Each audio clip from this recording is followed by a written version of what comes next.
नमस्कार दोस्तों। मैं सौरभ टोटल कॉन्सेप्ट परिवार में आप सभी का स्वागत करता हूं। हम लोग यहां पर मैथ सेक्शन के शिफ्ट वाइज क्वेश्चन कर रहे हैं। हम लोगों ने पिछली वीडियो में 17 जनवरी 2024 के शिफ्ट वन के क्वेश्चन कर लिए थे। आज हम 17 जनवरी 2024 के शिफ्ट टू के क्वेश्चन करने वाले हैं। तो चलिए स्टार्ट करते हैं।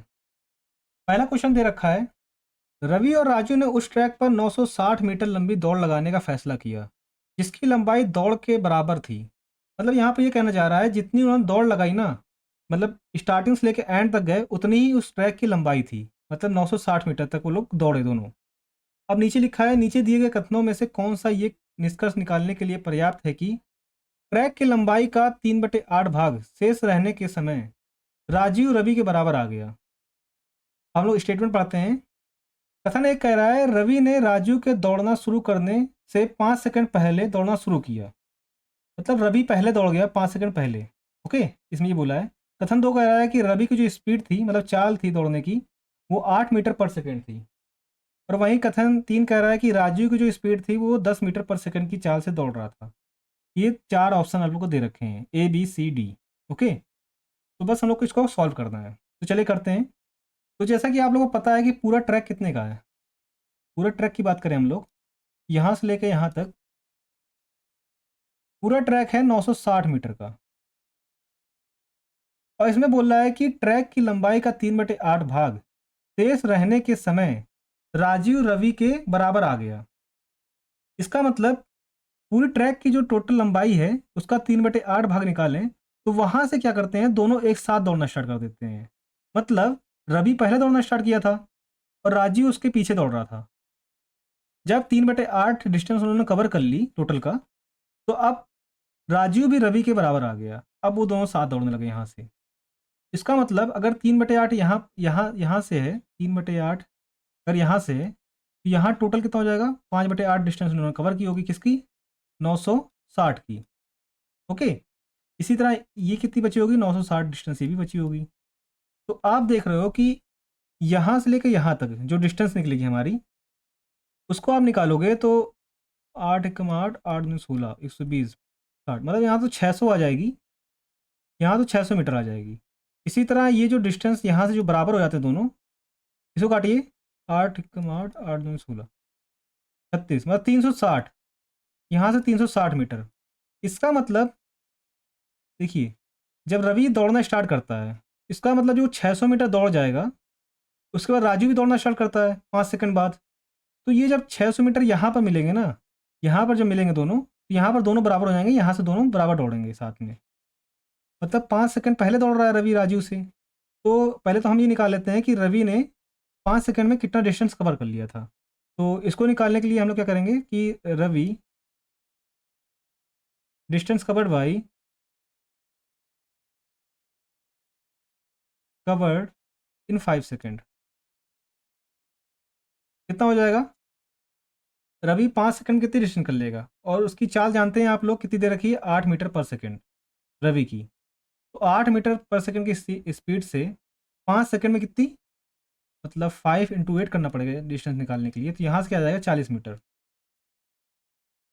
इसका मतलब जब राजीव ने स्टार्ट किया अपना दौड़ना तो रवि 40 मीटर आगे निकल चुका था। अब हम लोग क्या करते हैं कि अब क्या हो रहा है, राजू भी दौड़ना स्टार्ट कर दे रहा है। जब ये 40 मीटर निकल गया, अब राजू भी स्टार्ट कर दे रहा है। इसका मतलब राजू किस स्पीड दौड़ रहा होगा। तो अब हम लोग को पता है कि देखिए, रवि की स्पीड कितनी है, 8 मीटर पर सेकंड, और राजीव की ये कितनी है, 10 मीटर पर सेकंड। इसका मतलब इनकी एक रिलेटिव स्पीड होगी। अगर हम यहाँ पर रिलेटिव स्पीड निकालें तो रिलेटिव स्पीड का मतलब यही हो जाएगा, क्योंकि ये देखिए 8 मीटर पर सेकंड की स्पीड चल रहा है और ये 10 मीटर पर सेकंड की स्पीड चल रहा है। इसका मतलब ये इससे ज़्यादा चल रहा है। यहाँ पर हम लोग क्या देखते हैं, रिलेटिव स्पीड। रिलेटिव स्पीड का मतलब यही हो गया कि रवि जो दौड़ रहा है ना, उसके मुकाबले ये राजू कितनी स्पीड से चल रहा है। यहाँ पर हम लोग देखते हैं रिलेटिव स्पीड, रिलेटिव स्पीड, क्योंकि दोनों एक ही डायरेक्शन में जा रहे हैं, इसलिए रिलेटिव स्पीड क्या हो जाएगा, 10 - 8 हो जाएगा। 10 - 8 का 2 मीटर पर सेकेंड। इसका मतलब ये है कि ये जो रवि है ना, रवि से 2 मीटर पर सेकेंड तेज चल रहा है। जब राजू स्टार्ट कर रहा था तो उससे पहले रवि 40 मीटर चल चुका था। अब देखिए जो राजू की रिलेटिव स्पीड आई है रवि के सापेक्ष, वो आई है 2 मीटर पर सेकेंड। अगर हम देखें ये 40 मीटर कवर हुआ है। ये जो रवि 40 मीटर चल चुका है, यहाँ से जो राजू चलेगा अपनी रिलेटिव स्पीड से अगर चलता है तो उसमें देखते हैं कितना समय लगता है। यहाँ से अगर हम देखें time taken by Rajiv, time taken by Rajiv with relative speed को मैं ऐसे RS लिख देता हूँ, तो ये हो जाएगा 40/2। ओके, ये हो जाएगा 20 सेकेंड। ये क्या हो गया, ये वो टाइम है जब राजीव जो है वो रवि को पकड़ लेगा। मतलब 20 सेकेंड में अगर रिलेटिव स्पीड से चलेगा, 2 मीटर पर सेकेंड की रिलेटिव स्पीड से चलेगा, तो राजीव क्या करेगा, रवि को पकड़ लेगा 20 सेकेंड में। अब देखोगे राजू 20 सेकेंड में कितना कवर करेगा। देखिए, इन 20 सेकेंड राजीव डिस्टेंस कवर्ड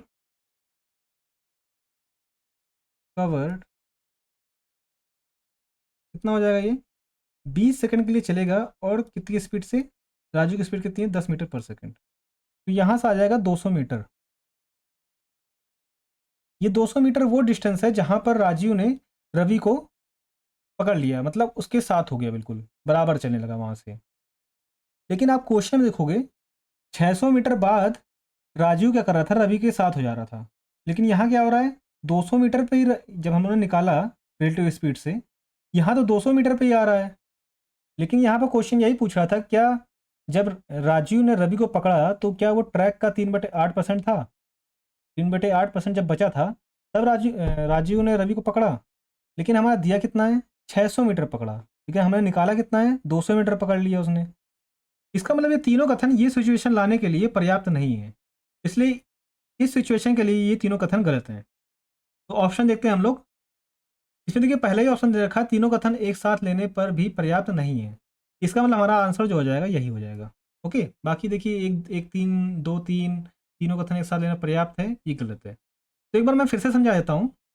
यहाँ पर यही बोला गया था कि पूरी ट्रैक की जो लंबाई थी वो 960 मीटर थी। कुल लंबाई का 3/8 जब बचता है तो वो दोनों साथ दौड़ने लगते हैं। इसका मतलब 600 मीटर मतलब 5/8 भाग कुल लंबाई का, उतना तो कवर किया अलग अलग करके। मतलब पहले रविंद्र दौड़ा, उसके बाद राजीव दौड़ा, तो यहाँ जाके ये जो पॉइंट आता है यहाँ पर दोनों मिल जाते हैं।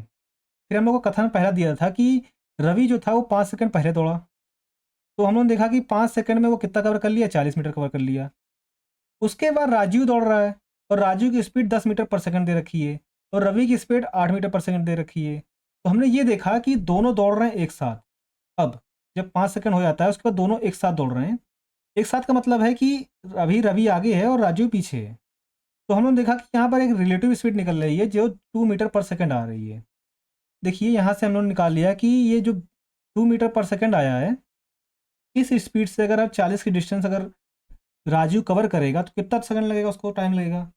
उसको टाइम लगा इतना। जब 20 सेकंड लगा, 20 सेकंड में क्या हुआ कि ये राजू रवि के बराबर आ गया।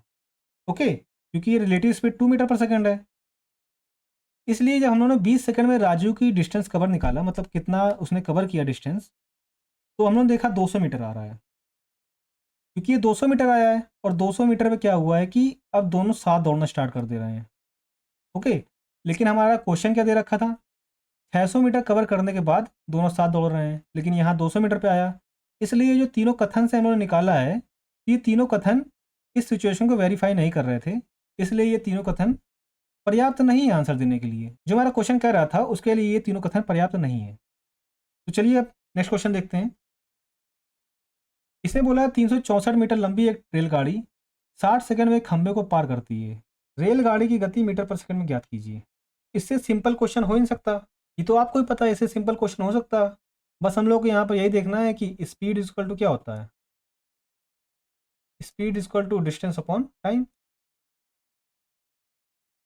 हम लोग को डिस्टेंस भी दे रखा है, टाइम भी दे रखा है, हम लोग को स्पीड निकालनी थी, स्पीड निकल जाएगी यहाँ पर। और हम लोग को जो ये भी मीटर में दे रखा है, देखिए 400 मीटर, और ये देखिए सेकंड में दे रखा है, तो हम लोग को इसको भी चेंज करने की जरूरत नहीं है। इसको सिंप्लीफाई करिए, 26 से कम 26, 26 कम 26, 26 चौको 104। तो यहाँ से क्या आ रहा है, 14 मीटर पर सेकंड। 14 मीटर पर सेकंड किस में है, हमारा सी में है, तो हमारा यही आंसर हो जाएगा। तो कुछ नहीं, इसमें बस एक फॉर्मूला लगाना था, उससे आंसर निकल जाएगा ये। चलिए नेक्स्ट क्वेश्चन देखते हैं हम लोग। अब इसको पढ़िए। एक विशेष दिन डैनी, एडविन और फहीम में से प्रत्येक ने अपनी अपनी दुकानों से 3 प्रकार के पेन बेचे। डैनी और एडविन ने प्रकार ए के पेन समान संख्या में बेचे, जबकि फहीम ने डैनी और एडविन प्रत्येक द्वारा बेचे गए प्रकार के ए के पेन की दुगनी संख्या में प्रकार ए के पेन बेचे। डैनी, एडविन और फहीम द्वारा बेचे गए प्रकार बी के पेनों की संख्या का अनुपात 3:5:2 था, जबकि तीनों ने सी प्रकार के पेन समान संख्या में बेचे। तीनों विक्रेताओं ने प्रत्येक प्रकार के पेन को प्रति यूनिट अलग अलग कीमतों पर बेचा। आगे हम लोग क्या बोल रहा है, हम लोग को कथन दे रखा है ए। यह संभव है कि डैनी ने प्रकार ए के प्रत्येक पेन को 2 रुपए के लाभ पर, प्रकार बी के पेन को 1 रुपए की हानि पर, प्रकार सी के पेन को 12 रुपए की हानि पर बेचा। कुल 125 रुपए का लाभ अर्जित किया। एडविन ने प्रकार ए के प्रत्येक पेन को 2 रुपए के लाभ पर, प्रकार बी के प्रत्येक पेन को 6 रुपए की हानि पर और प्रकार सी के प्रत्येक पेन को 6 रुपए के लाभ पर बेचा और कुल 110 रुपए का लाभ अर्जित किया। और फहीम ने प्रकार ए के प्रत्येक पेन को 1 रुपए के लाभ पर, प्रकार बी के प्रत्येक पेन को 1 रुपए के लाभ पर और प्रकार सी के प्रत्येक पेन को 3 रुपए की हानि पर बेचा और कुल 210 रुपए का लाभ अर्जित किया। हम लोग कारण दे रखा है 3 संभावित रैखिक समीकरण बनाने और हल करने पर हम पाएंगे कि हमें एक अद्वितीय समाधान मिलता है। ओके, और बाकी आप लोग ऑप्शन देख लीजिए, ये ऑप्शन दे रखा हुआ है। चलिए पहले क्वेश्चन करते हैं, फिर हम लोग आंसर देखें क्या आएगा हम लोग का। चलिए स्टार्ट करते हैं। तो जैसा कि मैंने पीछे वाले सेट में भी हम लोगों ने ऐसा क्वेश्चन कर रखा है, तो चलिए इसको करते हैं हम लोग। तो यहाँ पर 3 लोग हैं। अगर हम उसको डैनी को अगर हम लोग डी बोल दें, एडमिन को ई बोल दें और फहीम को एफ बोल दें, तो यहाँ से आप देख रहे हो कि पहला लिखा है कि तीनों प्रकार के पेन बेचे। ठीक है, अपनी अपनी दुकानों से तीनों प्रकार बेचे। डैनी, एडमिन ने ए प्रकार के पेन समान संख्या में बेचे, जबकि फहीम ने डैनी और एडविन के द्वारा बेचे गए प्रकार के ए के पेन की दुगनी संख्या में बेचे। इसका मतलब डैनी और एडविन जो बेच रहे हैं वो एक्स एक्स पेन बेच रहे हैं, तो इसी की ये 2 पेन हो गए। तो 2 का दुगना कर दोगे 4, मतलब ये 4x पेन बेच रहा है। ओके, दुगनी संख्या में फहीम पेन बेच रहा है दोनों की। और यहाँ ए लिख लीजिए क्योंकि ए प्रकार का पेन है, और यहाँ पर बी प्रकार के पेन हो जाएंगे, यहाँ पर सी प्रकार के पेन हो जाएंगे। आगे बोल रहा है कि डैनी, एडविन और फहीम द्वारा बेचे गए प्रकार बी के पेनों की संख्या का अनुपात क्रमशः 3:5:2 था। इसका मतलब जो बी वाला पेन था, डैनी, एडविन और फहीम ने जो बेचा है वो किस अनुपात में बेचा है? 3 अनुपात, अगर हम इसको वाई ले लें, 3:5:2 ओके। आगे बोल रहा है कि जबकि तीनों ने सी प्रकार के पेन समान संख्या में बेचे। अगर समान संख्या में बेच रहा है तो तीनों को हम सेम नेम दे देंगे, जेड जेड जेड संख्या। ये हुआ है। तो आप देख रहे हो कि ए में कितने पेन हो जाएंगे हमारे? 4, 5, 6। यहाँ पर 6x पेन हो जाएंगे, टोटल 6x पेन हो जाएंगे ए में, ए पेन। बी टाइप के पेन हमारे हो जाएंगे 5, 3, 8, 2, 10। यहाँ पर टोटल 10y पेन हो जाएंगे। और यहाँ पर सी टाइप के पेन कितने हो जाएंगे हमारे? 3z। ये क्या हो गया हमारा? टोटल। अगर हम इसको लिख दें, टोटल ही हो गया हमारा, टोटल पेन हो गए। अब देखते हो, अब अकॉर्डिंग टू क्वेश्चन देखते हैं हम लोग, क्वेश्चन क्या कहता है। इनके द्वारा बेचे गए पेनों की संख्या यहाँ पर लिख लेते हैं एक बार। ये डैनी, एडविन और फहीम है। ये क्या हो रहा था? एक्स पेन, ये भी एक्स पेन, और ये 4x पेन वो बेच रहे थे ए टाइप के। और बी टाइप के पेन का था अनुपात जो था 3 अनुपात, मतलब 3y 5:2 के अनुपात में बेच रहे थे। और जो सी टाइप का पेन था वो सेम था, मतलब जेड जेड और जेड। अब यहाँ से हम लोग अपना कथन पढ़ते हैं। ये तो हमने लिख लिया पीछे जो था, ये देखिए। अब हम लोग पढ़ते हैं अपना कथन। यह संभव है कि डैनी ने प्रकार ए के प्रत्येक पेन को 2 रुपए के लाभ पर, प्रकार बी के पेन को 1 रुपए की हानि पर और प्रकार सी के पेन को 12 रुपए की हानि पर बेचा। कुल 125 रुपए का लाभ अर्जित किया। मतलब प्रकार ए के पेन को 2 रुपए के लाभ पर, इसका हम 2 इंटू एक्स करेंगे तो ये 2x आ जाएगा यहाँ पर। 2 रुपए के लाभ पर मतलब 2 रुपए के हिसाब से अगर एक्स पेन बेचेगा तो ये 2x हो जाएगा। इसी तरह 1 रुपए की हानि पर बी प्रकार के पेन, एक प्रकार की हानि मतलब 1 इंटू 3y कर दोगे तो -3y आ जाएगा। इतनी हानि हो गई हमारी, इतनी हानि बेचा। और सी प्रकार के पेन को 12 रुपए की हानि पर। सी प्रकार का पेन ये है, तो सी प्रकार के डैनी ने क्या किया है कि 12z, इसका मतलब 12z ये हानि दे रहा है। तो ये मतलब 12 माइनस 12 जेड। और ये टोटल कुल 125 रुपये का लाभ अर्जित किया। इसका मतलब टोटल कितना है, 125 रुपये का लाभ। इसी तरह एडविन ने प्रकार ए के प्रत्येक पेन को 2 रुपये के लाभ पर, मतलब 2 रुपये के लाभ पर, इसका मतलब एडविन बेच रहा है तो 2x हो जाएगा यहाँ पर। और प्रकार बी के प्रत्येक पेन को 6 रुपये की हानि पर, तो प्रकार 6×5 = 30, इसका मतलब हानि मतलब 30y के हानि पर बेच रहा है ना। उसके बाद सी प्रकार के प्रत्येक पेन को 6 रुपये के लाभ पर, सी प्रकार के मतलब जेड मतलब 6z आ जाएगा यहाँ पर। और टोटल 110 रुपये का लाभ होता है इसको, तो 110 रुपये यहाँ लिख देंगे। इसी तरह फिर फ़हीम आते हैं। फ़हीम ने प्रकार ए के प्रत्येक पेन को 1 रुपये के लाभ पर, अगर हम फ़हीम की बात करें तो 1 रुपये के लाभ पर मतलब 4x, यहाँ 4x हो जाएगा हमारा। और प्रकार बी के प्रत्येक पेन को 1 रुपये के लाभ पर, प्रकार बी का पेन इनका हो जाएगा 2y, तो यहाँ पर माइनस का 2y लाभ पर, ओके, प्लस का 2y हो जाएगा यहाँ पर। और सी प्रकार के पेन को 3 रुपये की हानि पर, इसका मतलब -3z। और टोटल 210 रुपये का लाभ अर्जित करते हैं ये। ओके, बस हम लोग क्या करना है, इनको सॉल्व करना है। हमको ये तीन इक्वेशन बन गई, 1 2 3। अब क्योंकि 3 रैखिक समीकरण बन गए, यहाँ पर हमारा जो कारण दे रखा था उसमें 3 रैखिक समीकरण बन गए। अब इसको हम लोग हल करेंगे और देखेंगे आदर्श समाधान इसका मिलता है कि नहीं। ओके, तो चलिए करते हैं। अगर हम समीकरण 1 ले लें, माइनस कर दें समीकरण 2 को, 1 - 2 कर दें, तो आप देख रहे हो कि यहाँ से कितना आएगा 27, क्योंकि अगर यहाँ माइनस करोगे तो यहाँ प्लस हो जाएगा और यहाँ प्लस हो जाएगा, तो ये क्या हो जाएगा, यहाँ से ये हो जाएगा 27y। और यहाँ से क्या बचेगा, ये माइनस मतलब -6z। एक मिनट, यहाँ कुछ गलत हो गया। एडविन ने प्रकार ए के प्रत्येक पेन को 2 रुपये के लाभ पर, बी प्रत्येक पेन को 6 रुपये की हानि पर, और सी प्रकार के पेन को 6 रुपये के लाभ पर बेच रहा है। ओके, तो यहाँ लाभ है तो यहाँ प्लस हो जाएगा। तो आप देख रहे हो कि यहाँ पर माइनस लगाएंगे तो ये भी माइनस हो जाएगा, तो 6×18 यह -18z हो जाएगा। और यहाँ पर देख रहे हो, यहाँ माइनस लगाओगे तो यहाँ आएगा 15। ओके, यहाँ से आप देख रहे हो 3 से डिवाइड कर दो, तो 3×9 = 27, 3×6 = 18, 3×5 = 15। ये समीकरण हम उसको 4 देते हैं। अब हम लोग समीकरण 3 लेते हैं और माइनस करते हैं 2 में, और 2 में इंटू कर दें हम लोग 2 का, ये देखिए ये 4x बन जाएगा, तो ये कट जाएगा हमारा। तो हम लोग माइनस करते हैं 3 इंटू समीकरण 2 × 2 कर दें, तो यहाँ से आप देख रहे हो कि जब इसको ये कट जाएगा तो यहाँ से देखिए ये कितना हो जाएगा हमारा, ये 3 60, 60 तो 62, मतलब माइनस का 62 आएगा, तो ये प्लस 62 कर दीजिए, 62y। और यहाँ देखिए माइनस हो जाएगा क्योंकि यहाँ प्लस है तो यहाँ माइनस हो जाएगा। अच्छा, 6 12 12 3 15, इसका मतलब माइनस का 15 आएगा यहाँ पर, 15z। यहाँ पर ये 3 माइनस ये करोगे 2 आएगा, तो यहाँ पर -10 आ जाएगा।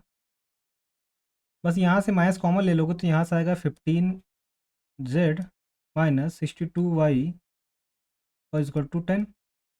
इसको समीकरण 5 दे दीजिए। जब आप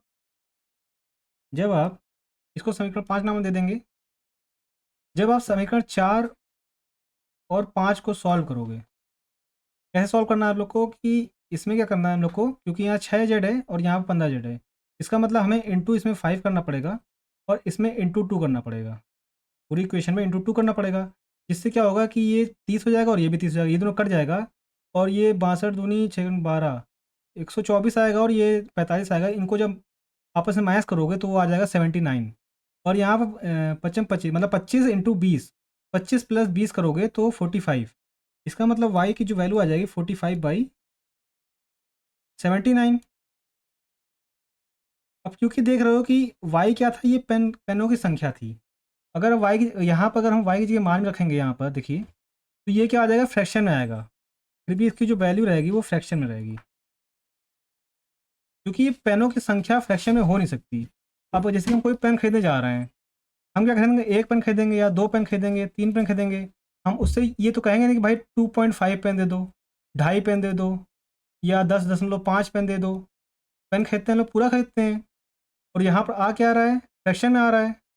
इसलिए क्या हो गया कि देखिए, इसका जो सोल्यूशन मतलब जो 3 समीकरण जो थे, इसका एक अद्वितीय समीकरण मतलब आंसर तो निकल रहा है।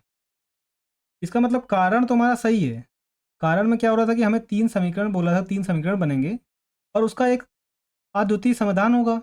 तो अद्वितीय समाधान तो हो रहा है, मतलब y की वैल्यू निकलेगी, x की वैल्यू निकलेगी और y z की वैल्यू निकलेगी। लेकिन हमारा जो कथन था, कथन के अकॉर्डिंग हम इसको सॉल्व नहीं कर पा रहे हैं। सॉल्व इसलिए नहीं कर पा रहे हैं क्योंकि पेनों की संख्या जो आ रही है वो फ्रैक्शन में आ जा रही है और पेनों की संख्या हमें फ्रैक्शन में नहीं होती है। इसलिए चलिए ऑप्शन देखते हैं हम लोग। ऑप्शन ए दे रखा है अभिकथन ए कारण आर दोनों सत्य हैं।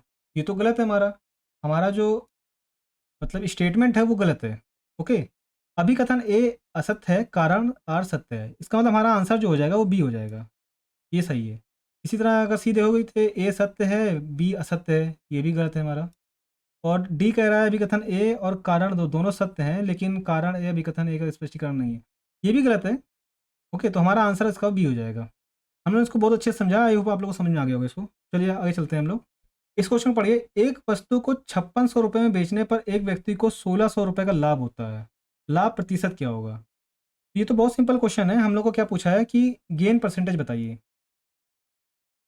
गेन परसेंटेज बताइए क्या होगा। तो हम लोग अगर गेन परसेंटेज निकालें,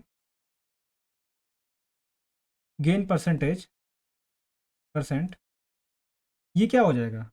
क्योंकि हम लोग कितना लाभ हुआ, हम लोग का 1600 का लाभ हुआ। 1600 का लाभ हुआ और हमारा हमने कितनी बेची थी? 5600 में बेची थी। इसका मतलब ये तो हो गया हमारा एसपी, सेलिंग प्राइस हो गया, और ये हमारा लाभ हो गया।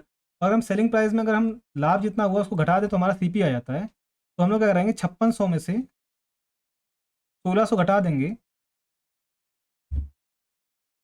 देखिए, गेन परसेंटेज क्या होता है? लाभ डिवाइड बाई सीपी मतलब कॉस्ट प्राइस, और इंटू हम लोग परसेंटेज निकालना है तो इंटू हमें 100 करना पड़ेगा। लाभ प्रतिशत निकालना है तो इंटू 100 करना पड़ेगा। बस कर दीजिए। यहाँ से देखिए ये 1600 आ जाएगा।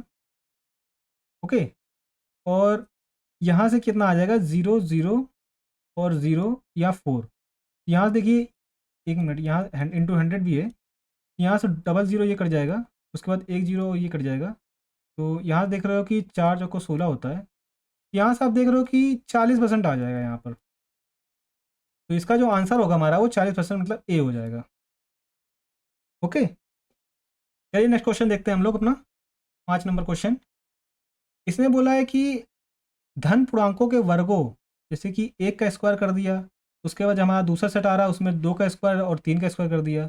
तीसरा जो सेट आ रहा है उसमें 4 का स्क्वायर, 5 का स्क्वायर, 6 का स्क्वायर कर दिया। इसी तरह हमारा ग्रुप चलता जा रहा है और लास्ट वाले ग्रुप में क्या हो रहा है कि जैसे कि पहले ग्रुप में 1 है, दूसरे ग्रुप में 2 संख्याएँ हैं जिसका वर्ग कर रहे हैं हम लोग, तीसरे तीसरे ग्रुप में 3 संख्याएँ हैं जिसमें तीनों का अलग-अलग वर्ग कर रहे हैं। इसी तरह लास्ट वाले में कुछ संख्याएँ होंगी और 210 का स्क्वायर कर रहे हैं हम लोग। तो आगे हम लोग प्रश्न पढ़ते हैं। प्रश्न और कथनों के संबंध में निम्नलिखित कौन सा विकल्प सही है? कथन एक कहता है कि अंतिम समूह में पदों का योगफल 80466 है। एक तो ये बोल रहा है कि अंतिम जो पद है उसका योगफल जो होगा वो 80466 है। और कथन 2 कह रहा है कि कुल 20 समूह हैं, मतलब कुल 20 समूह हैं। इसका मतलब जैसे कि 1 2 3 ऐसे ही 20 समूह हैं। और कथन नंबर 3 कह रहा है कि एक समूह को छोड़कर अंतिम सभी पदों का योग ज्ञात कीजिए। मतलब अगर हम यह अंतिम वाले को अगर छोड़ दें, ऐसा बोल रहा है कि अगर एक पद छोड़ दें हमारा, जैसे कि हम अंतिम वाले छोड़ दें, तो हमारा सभी कथनों का जो योग होगा वो 2304415 आएगा। तो ये बोल रहा है। तो चलिए हम लोग करते हैं इसको। ओके, पहले तो हम लोग क्वेश्चन लिख लेते हैं कि यहाँ 1 का स्क्वायर कर रहा है, उसके बाद 2 का स्क्वायर और 3 का स्क्वायर कर रहा है दूसरे ग्रुप में। इसी तरह हमारा तीसरा ग्रुप आता है, उसमें 4 का स्क्वायर, 5 का स्क्वायर और 6 का स्क्वायर कर रहा है। इसी तरह ये आता है हमारा लास्ट वाला ग्रुप, उसमें 210 का स्क्वायर लास्ट में कर दिया इसने। तो हम लोग देखते हैं पहले इसमें कितने पद हैं हमारे, मतलब कितने टर्म्स हैं इसमें, वो देखते हैं। तो इसको करने के लिए सबसे पहले देखते हैं number of terms in last group.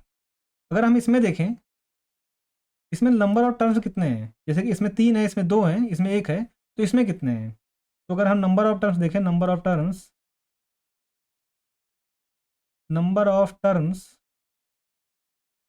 In last group, last, इसको लास्ट लिख लेते हैं, लास्ट ग्रुप। यहाँ पर आप लोग एक चीज़ देख रहे हो कि अगर यहाँ पर वन टर्म है तो वन टर्म का वन यहाँ तो वन ही हो जाएगा इसका योग। इसी तरह आप देख रहे हो यहाँ पर टू टर्म्स हैं, क्योंकि टू टर्म्स है तो वन प्लस टू कितना हो जाता है हमारा थ्री। इसका मतलब हमारा ये थ्री आ रहा है। ओके, यहाँ पर देखिए थ्री टर्म्स हैं तो इसका ये लास्ट में सिक्स आ रहा है, तो आप करिए one plus two plus three करिए तो आप देख रहे हो तीन दो पाँच एक छः, यहाँ से छः आ जा रहा है। इसी तरह यहाँ पर अगर एन टर्म्स हैं तो उनका योग कितना आना चाहिए, 210 आना चाहिए। तो one plus two plus three और ये एन तक जाए अगर एन टर्म्स हैं तो उनका योग जो आएगा वो 210 आना चाहिए। अब आप लोगों को पता है कि अगर नेचुरल नंबर को हम ऐड करते हैं उनका योग का जो फॉर्मूला होता है n n plus one divided by two. Okay, और ये कितना है 210, ये फॉर्मूला होता है। यहाँ से आप देखोगे कि अगर हम एन एन प्लस वन निकालें, एन एन प्लस वन देखें, ये आ जाता है 420। ओके, अब आप लोग क्या कर सकते हो कि यहाँ से अगर हम n square plus n minus 420 लिखोगे, ये ज़ीरो, यहाँ से फैक्टर क्या आएंगे 20 और 21 आएगा। तो यहाँ से जैसे कि एन की वैल्यू क्या आ जाएगी, प्लस में जो आएगी वो 20 आएगी और माइनस में 21 आएगी, तो हम लोग प्लस वाली वैल्यू लेंगे 20। ओके, इसका मतलब ये एन टर्म, इसमें 20 टर्म्स हैं, इसमें कितने हैं 20 टर्म्स हैं, 20 टर्म्स हैं। पहले ग्रुप में एक था, दूसरे ग्रुप में दो था, तीसरे ग्रुप में तीन था। अगर इसमें 20 टर्म है तो ये 20वां ग्रुप हो गया हमारा। तो हमारा कथन एक तो सही हो गया कि इसमें 20 ग्रुप हैं। ओके, अब देखते हैं अंतिम समूह में पदों का योग जो है वो इतना है कि नहीं। अब ये देखना है हम लोग को। अगर हम लास्ट टर्म देखें, अगर हम लास्ट टर्म अपना देखें, लास्ट टर्म, अगर हम लास्ट टर्म देखें तो वो कितना हो जाएगा, क्योंकि हमें इसमें 20 टर्म लिखने हैं तो इसका मतलब ये 190 से स्टार्ट हुआ, 191 से स्टार्ट हुआ होगा, 191 का स्क्वायर हुआ होगा, फिर 192 का स्क्वायर हुआ होगा। इसी तरह ये सीरीज चलती गई होगी और ये 210 का स्क्वायर इस सीरीज में हुआ होगा, ऐसे दे रखा होगा। अगर हमें लास्ट टर्म निकालना है, क्योंकि इसका हमें फॉर्मूला डायरेक्ट नहीं पता है, हम लोग क्या पता है कि वन का स्क्वायर कर दो, टू का स्क्वायर कर दो और डैट डैट डैट एन का स्क्वायर कर दो, इसका हमें योग का फॉर्मूला पता है, उसको हम लोग यूज़ कर लेते हैं। तो हम लोग इसको ये लिख सकते हैं कि अगर हम इसको वन से लेकर वन का स्क्वायर, टू का स्क्वायर, थ्री का स्क्वायर, डैश डैश डैश 210 का स्क्वायर तक लिख लें इसको। ओके, और माइनस कर दें एक का स्क्वायर प्लस टू का स्क्वायर प्लस थ्री का स्क्वायर, इसी तरह 190 का स्क्वायर तक हम इसमें घटा दें 190 के स्क्वायर तक इसको घटा दें तो हमारा क्या आ जाएगा, यही आ जाएगा, इसका योग आ जाएगा। ओके, लास्ट टर्म जो हमारा 191 से 210 है तो वो आ जाएगा। तो आप अगर इसको लिखोगे तो कैसे लिखोगे, तो अगर हम नेचुरल नंबर का स्क्वायर करते हैं एन टर्म्स तक तो उसका जो फॉर्मूला होता है हमारा वो आप जानते हैं n n plus one two n plus one divide by six होता है। तो हम यहाँ पे यही लगा देते हैं, यहाँ पर जब लगाओगे तो इसमें 210 टर्म्स हैं तो इसका मतलब 210 एन ये वैल्यू हो गई। उसके बाद हम लोग क्या लिखते हैं 210 एन प्लस वन मतलब 211 हो जाएगा यहाँ पर, और टू एन प्लस वन मतलब इनका दुगना करोगे प्लस वन करोगे तो ये 421 हो जाएगा, और डिवाइड बाई क्या करना है, हमें 6 करना है।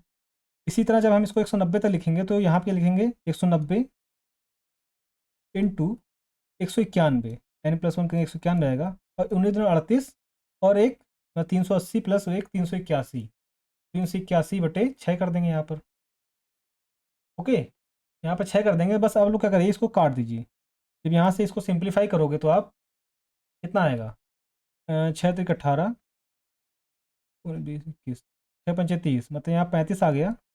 जब इसको दो से काटोगे दो तीन 6 होता है और ये 9 और ये आ जाएगा 5। इसी तरह ये 3 से काटोगे तो ये 3 कम 3 3 2 6 3 9 27 3 3 सौ 21 127 आ जाएगा। ओके, तो या तो आप लोग क्या करो कि दो ऑप्शन है आप लोग के पास, या तो इसमें डिस्टेंस हम लगा के ये वैल्यू निकाल दीजिए, या तो इनको पूरा गुणा करिए आपस में। देखिए यहाँ पर अगर डिस्टेंस हम लगा लीजिए, अब तो हमारी देखिए ये आ गया हमारा 35 into 211 into 421 minus 95 into 191 into 127, ये हमारा आ गया है। या तो आप इन सबको गुणा करिए आपस में और सॉल्व करिए और ये लाइए, ये आ रहा है कि नहीं, या तो इन सबको क्या करो कि डिस्टेंस लगा दो इसमें। तो आप इसमें डिस्टेंस लगाओगे तो ये देखिए 8 आ जा रहा है, यहाँ से 4, यहाँ से 6 7, यहाँ 7 आ गया। यहाँ देखिए कि यहाँ से तो 5 आ जाएगा हमारा डिस्टेंस, इसका डिस्टेंस 2 आ जाएगा, और इसका कितना आ जाएगा 9, मतलब इसका 1 आ जाएगा। तो आप देख रहे हो कि 8 चौको 32, 32 मतलब 5, 5 से 35, 8 चौको 32, 32 का 5 हो जाएगा डिस्टेंस, और 5 टू 7 करोगे 7 में 35, तो यहाँ से तो 8 आ गया। अगर यहाँ से देखोगे तो 1 मिनट, अगर हम डिस्टेंस हम पहले बार लिखे तो यहाँ से 8 आ रहा है, और यहाँ देखिए 5 10, इसका तो 1 आ रहा है, इसका मतलब इन पूरे का डिस्टेंस 7 आ रहा है। ये पूरे टर्म्स का अगर डिस्टेंस निकालोगे आप यहाँ से लेकर यहाँ तक का, तो वो कितना आ रहा है हमारा 7 आ रहा है डिजिटल सम। ये हम डिजिटल सम लिख दे रहे हैं, डिजिटल सम, ये लिख देता हूँ। अगर ये 7 इसका डिजिटल सम आया तो इसका मतलब इसका भी 7 आना चाहिए। अगर इसका डिजिटल सम 7 नहीं आ रहा है तो इसका मतलब इनका जो हमने योग किया है ना वो इसके बराबर नहीं है। तो चलिए करते हैं इसका डिजिटल सम। 6 4 10, 10 6 16, 16 8 24, 16 8 24, ये कितना होता है इसका डिजिटल सम 6 होता है। अब क्योंकि ये इसके बराबर नहीं आ रहा है इसलिए कथन एक जो हमारा गलत हो गया। ओके, आप लोग ये भी कर सकते हो कि इनको आपस में गुणा करिए फिर माइनस करिए, अगर इसके बराबर नहीं आता है तो ये गलत है, अगर आता है तो सही है।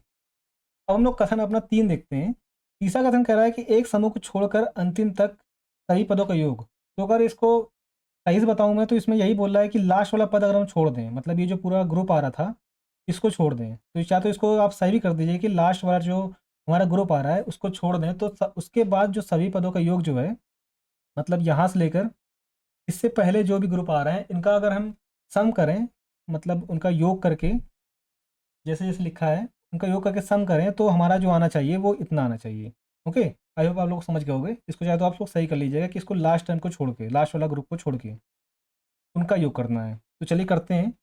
वो कितना हो जाएगा, वो 190 तक है। इसका मतलब 1 का स्क्वायर प्लस 2 का स्क्वायर, 2 का स्क्वायर प्लस 3 का स्क्वायर, ये 190 तक हमें निकालना है। 190 तक का स्क्वायर निकालना है।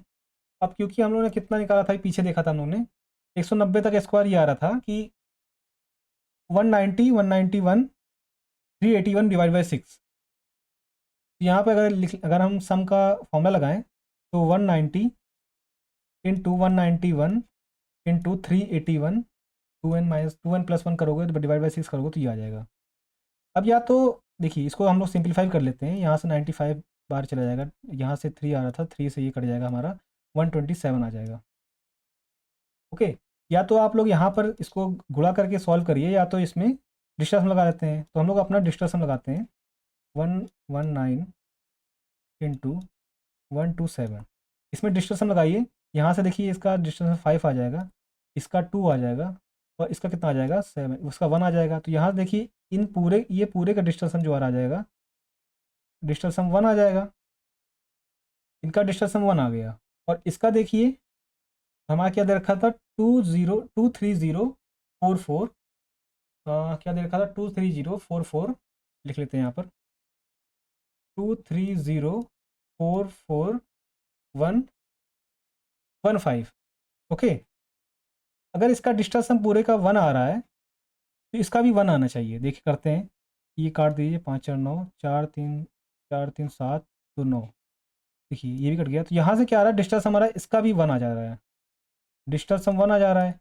इसका मतलब हमारा जो कथन 3 है ना, इसका मतलब हमारा जो कथन 3 है जो कह रहा था कि लास्ट वाले ग्रुप को अगर छोड़ दिया जाए और सबका योग किया जाए तो हमारा ये 2304415 आना चाहिए। और हम लोगों ने देखा कि यहाँ पर वो आ रहा है क्योंकि डिस्टेंस इसका भी 1 है, इसका भी 1 है। इसका मतलब इन सबको आपस में गुणा करोगे तो यही आ जाएगा। इसका मतलब हमारा, हम लोगों ने देखा कि स्टेटमेंट 1 जो था, स्टेटमेंट 2 और स्टेटमेंट 3, तो हम लोगों ने देखा कि पहला स्टेटमेंट हमारा गलत था, दूसरा सही था और तीसरा सही था। तो ये पहला गलत था, ये दूसरा सही था और तीसरा सही था। इसका मतलब कथन 2 और 3 दोनों सही हैं लेकिन कथन 1 गलत है। तो हमारा आंसर जो हो जाएगा वो सी हो जाएगा। तो इसका आंसर सी हो गया। तो चलिए नेक्स्ट क्वेश्चन देखते हैं हम लोग। अब इसमें x इक्वल टू 7 प्लस 7 की पावर 2/3 प्लस 7 की पावर 1/3 हो तो नीचे दिए गए विकल्प में कौन सा, मतलब कौन सी इक्वेशन सही हो जाएगी। तो हम लोग से सिंपल सिंपल यही बोल रहा है। तो हम लोग इसको करने का तरीका यही है कि हम लोग पहले लिखते हैं अपना क्वेश्चन। x इक्वल टू कितना दे रखा है, 7 प्लस 7 की पावर 2/3 प्लस 7 की पावर 1/3। अब हम यहाँ क्या कर सकते हैं, इसको इधर भेज दीजिए 7 को। अगर हम x-7 कर दें तो ये हो जाएगा हमारा 7 की पावर 2/3 और 7 की पावर 1/3। ओके। अब हम दोनों साइड क्यूब कर देते हैं यहाँ से। अगर हम दोनों साइड क्यूब ले लें, दोनों साइड क्यूब कर दें तो यहाँ देखिए कितना आएगा हमारा। इसको करिए x³ माइनस, अगर 7 का क्यूब करोगे तो 343 आता है। ओके। इसी तरह 7 21 23 21 मतलब 21 एक्स आ जाएगा, x² आ जाएगा। इसी तरह जब होता क्या है फॉर्मूला, आगे देखोगे -3ab और a-b होता है। तो अगर जब हम लोग इसको आपस में इंटू करते हैं अंदर, तो ये 21x² आ जाएगा। इसी तरह ये 147x आ जाएगा। और आगे कितना हो जाएगा, इसका इसका स्क्वायर करिए, सॉरी इसका क्यों करेंगे तो ये, इसका क्यों करोगे तो ये 7² आ जाएगा, और इसका क्यों करोगे तो ये 7 आ जाएगा। इसी तरह यहाँ से 3 इंटू ab मतलब 7 की पावर 2/3 इंटू 7 की पावर 1/3। और उसके बाद क्या होता है, ब्रैकेट में आता है यहाँ पर इंटू में, या नीचे लिख देता हूँ, ब्रैकेट में आता है a+b। यहाँ से देखिए 2/3 प्लस 7 की पावर 2/3 1/3 ये आ जाएगा।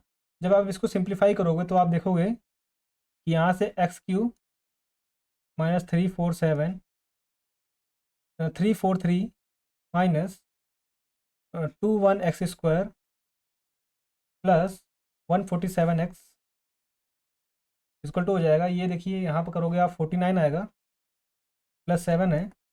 इसी तरह यहाँ पर देखिए इन दोनों को अगर देखिए घात, इनकी जो ऊपर जो पावर है इनको जब ऐड करोगे तो ये ऊपर 3 आ जाएगा, नीचे 3 आएगा, तो कट जाएगा। तो यहाँ से केवल 7 आ जाएगा into 7।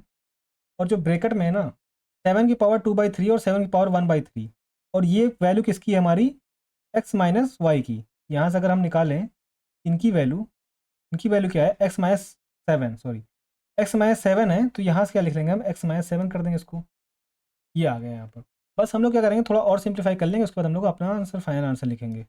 x³ -43 21x² plus 147x, इसको ऐड करोगे तो 56। तो यहाँ से 7 21 मतलब प्लस का 27x हो जाएगा, 21 मतलब 21x हो जाएगा। और माइनस 7 7 49 49 इंटू 3 करोगे तो 147 आ जाता है यहाँ पर। बस यहाँ सभी को इस साइड भेज देंगे तो यहाँ से देखिए x³ आ जाएगा 21x² तो ऐसे ही रहेगा। और 21x को अगर इसमें माइनस करोगे तो 126 आ जाता है, वही प्लस का 126x आ जाएगा यहाँ पर। और 147 को इधर भेजोगे, ये इसमें इसको घटा के इधर भेजोगे तो ये आ जाएगा हमारा माइनस का 252 और डिवाइड इक्वल टू 0। और ये किस में है हमारा, आप देखोगे x³ -2x² और प्लस का 126x। इसका मतलब हमारा आंसर जो है वो डी हो जाएगा इसका। तो इसका आंसर हमारा डी हो गया। चलिए नेक्स्ट क्वेश्चन देखते हैं हम लोग। इस क्वेश्चन को पढ़ते हैं। एक टंकी को 2 पाइपों में से एक के द्वारा 52 मिनट में और दूसरे पाइप के द्वारा 60 मिनट में भरा जा सकता है। दोनों पाइपों को एक निश्चित समय के लिए एक साथ खोला गया, लेकिन विशेष रूप से अवरुद्ध होने के कारण पहले पाइप से पानी की कुल मात्रा केवल 13/20 भाग प्रवाहित होता है और दूसरी पाइप से पानी की पूरी मात्रा का केवल 3/4 भाग प्रवाहित होता है। हालांकि कुछ समय बाद अकस्मात दोनों पाइपों में अवरोध समाप्त हो गया और उस समय के बाद टंकी 15 सही 3/5 मिनट में भर गई। पाइप कितने मिनट तक अवरुद्ध रहे, ये बताना हमें। एक साइड हम लोग टाइम लिखेंगे, इसको हम टी बोल दे रहे हैं, एक साइड एफिशिएंसी, क्योंकि टाइम जो हमारा दे रखा है पहले पाइप के लिए वो 52 मिनट और दूसरे पाइप का जो दे रखा है 60 मिनट।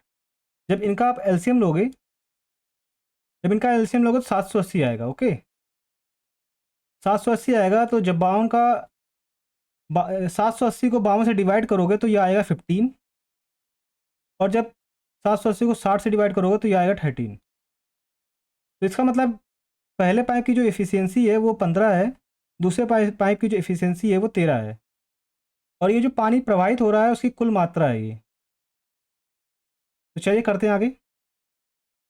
अकॉर्डिंग टू क्वेश्चन, तो आप देख रहे हो कि टोटल जो हमारा पानी प्रवाहित हो रहा है वो कितना है, 780 है। इतना टोटल पानी प्रवाहित हो रहा है।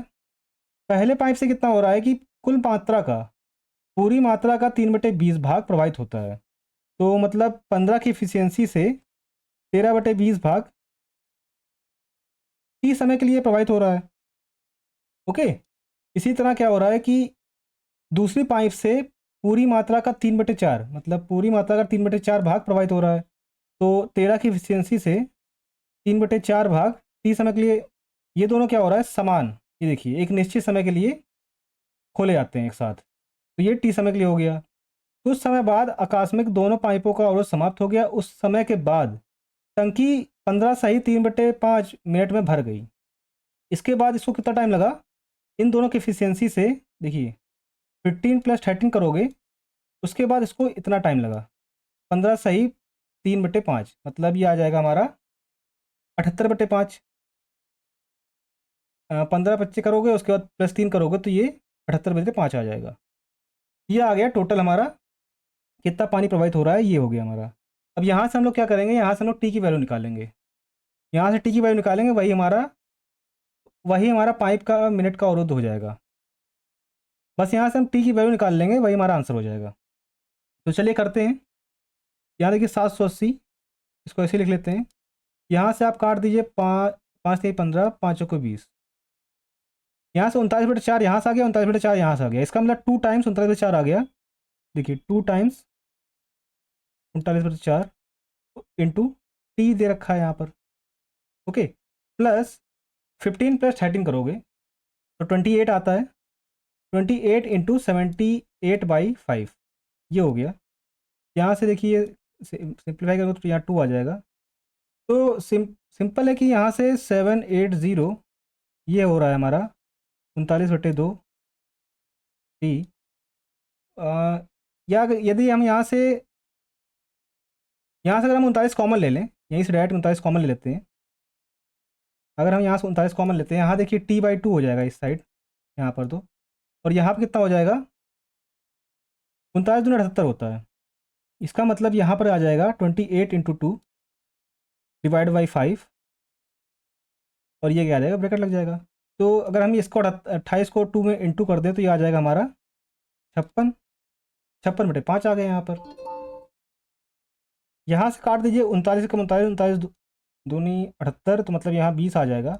इसका मतलब यहाँ से क्या आ रहा है 20 = T/2, टी है T/2 + 56/2 56/5।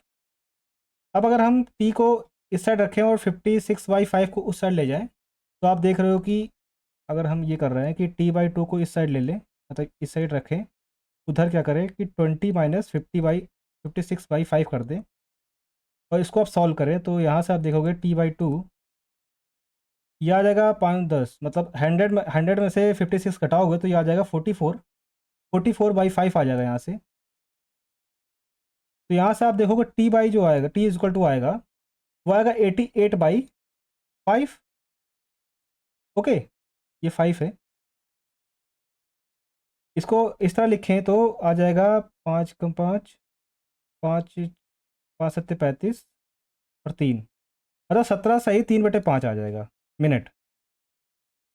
ओके, इतने मिनट टाइम लगेगा, इतने मिनट तक अवरोध रहेंगे इसका मतलब। तो हमारा ये 17 सही 3/5 किसमें ए में है, हमारा ए आंसर सही हो गया। ओके, तो चलिए नेक्स्ट क्वेश्चन देखते हैं हम लोग। इसमें दिया एक दुकानदार 3 प्रकार की दालें क्रमशः 132 रुपये, 160 रुपये और 190 रुपये प्रति किलोग्राम पर खरीदता है, और उन्हें 9:2:1 के रेशियो के अनुपात में मिलाता है। मिश्रित दालों का प्रति किलोग्राम अंकित मूल्य 238 रुपये निर्धारित किया गया है। दुकानदार अंकित मूल्य पर 1/n छूट देता है और फिर भी 40% का लाभ प्राप्त करता है। n का मान कितना होगा? तो ये क्वेश्चन दे रखा है हम लोग को। तो चलिए करते हैं। तो जैसे कि आप लोगों को पता है कि दुकान पे 3 प्रकार की दालें हैं। ये 3 प्रकार की दालें हैं। तो अगर हम ये फर्स्ट प्रकार की दाल हो गई, ये सेकंड प्रकार की दाल हो गई, और ये थर्ड प्रकार की दाल हो गई। तो ये 3 प्रकार की दालें हैं हमारी। पहली कितनी है? पहली दाल का जो कितने में खरीदता है, पहली दाल को 132 रुपये में खरीदता है, दूसरी दाल को 160 रुपये में खरीदता है, और तीसरी दाल को 192 रुपये में खरीदता है। अब ये क्या कर रहा है कि ये सभी दालों को मिक्स कर देता है, मतलब एक मिश्रित मिक्स कर देता है तीनों दालों को। और वो किस अनुपात में करता है कि ये जो फर्स्ट वाली दाल है इसको 9 देता है, अगर इसको 2 देता है और इसको 1 देता है। ओके, फर्स्ट दाल को 9 भाग मिलाता है, सेकंड भाग का 2 भाग और थर्ड भाग का 1 भाग। उसके बाद कह रहा है कि इसका जो सीपी होता है वो हो जाता है हमारा 238 रुपये निर्धारित करता देता है। मिलाने के बाद तीनों को जब मिला लेता है तो उसका जो सीपी कर देता है 238 रुपये कर देता है। ओके, तो अगर हम टोटल सीपी निकालें, इसका टोटल टोटल सीपी निकालें, क्रय मूल्य निकालें, तो आप देखिए पहली दाल 132 रुपये की थी और उसमें 9 भाग मिलाता है, इसका मतलब 9 कर देंगे, इंटू 9 कर देंगे। 160 रुपये दूसरी दाल थी, उसमें 2 भाग मिलाता है, इसका मतलब इंटू 2 कर देंगे। और प्लस 152 रुपये ये है तो इसका 1 भाग मिलाता है, इसका 1 कर देंगे। तो आप इनका इंटू इंटू करिए तो 9 18 बताया जाएगा, 28 का 8 और 9 दो 11, ये 1188 हो जाएगा। यहाँ से देखिए 32, 320 हो जाएगा। यहाँ से तो 192 ही होगा। तो यहाँ से जब इसको ऐड करोगे तो 0, और यहाँ से 8 2 10 9,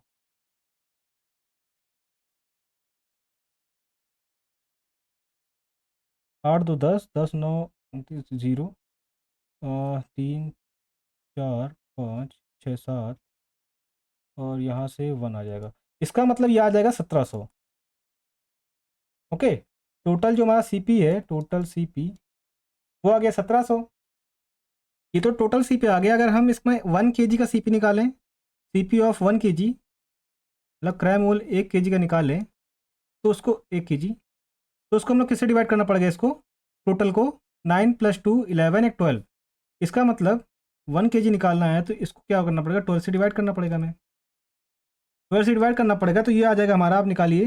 अगर हम 4 से किसको काट दें, 4 3 12, दो 4 को 16, 4 दूनी 8, 4 पंचे 20, इसका मतलब 425/3 आ जाएगा यहाँ पर। तो ये CP 1 kg का आ गया। अब हम लोग देखते हैं क्वेश्चन क्या कह रहा है। अकॉर्डिंग टू क्वेश्चन देखें हम लोग क्वेश्चन, तो इसमें यही कह रहा है कि मिश्रित दाल का प्रति किलोग्राम अंकित मूल्य 238 रुपये निर्धारित किया गया।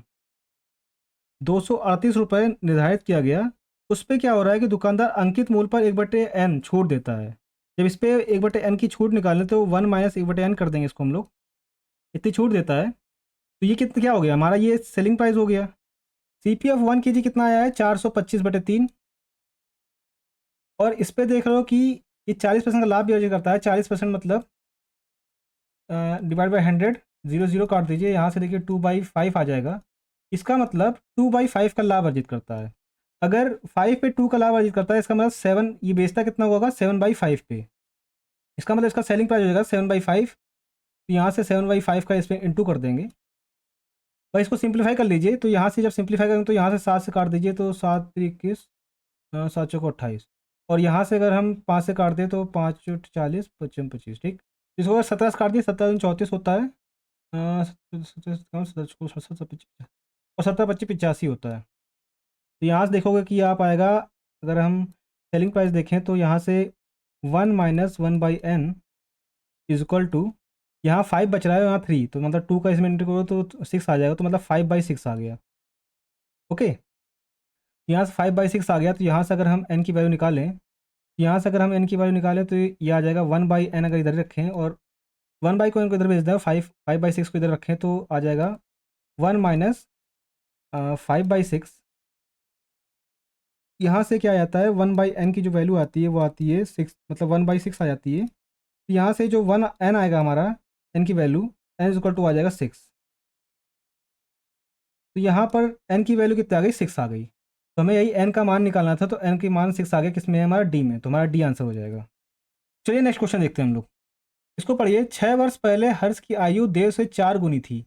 यदि 10 वर्ष बाद हर्ष 40 वर्ष का हो जाएगा तो आज देव की आयु कितनी है। तो इसको करते हैं, अगर हम एक साइड हर्ष लिखें और एक साइड देव लिखें, तो आप जानते हो कि हर्ष की आयु देव से 4 गुनी है। तो देव से 4 गुनी है, मतलब अगर इसको 1 दे दें तो इसको यहाँ 4 देना पड़ेगा, इसकी 4 गुनी हो गई। ओके, और ये कितनी है, 6 वर्ष पहले है ये आयु 6 वर्ष पहले। अगर हम माइनस लगा दें तो ये 6 वर्ष पहले दिखा देगा। और क्या कह रहा है, 10 वर्ष बाद 40 वर्ष हो जाएगी। इसका मतलब अगर 10 वर्ष बाद निकालें हम लोग तो इसकी आयु कितनी हो जाती है? 40 वर्ष हो जाती है। 40 वर्ष हो गई। अब क्वेश्चन देखते हैं कि बोला है कि आज देव की आयु कितनी होगी।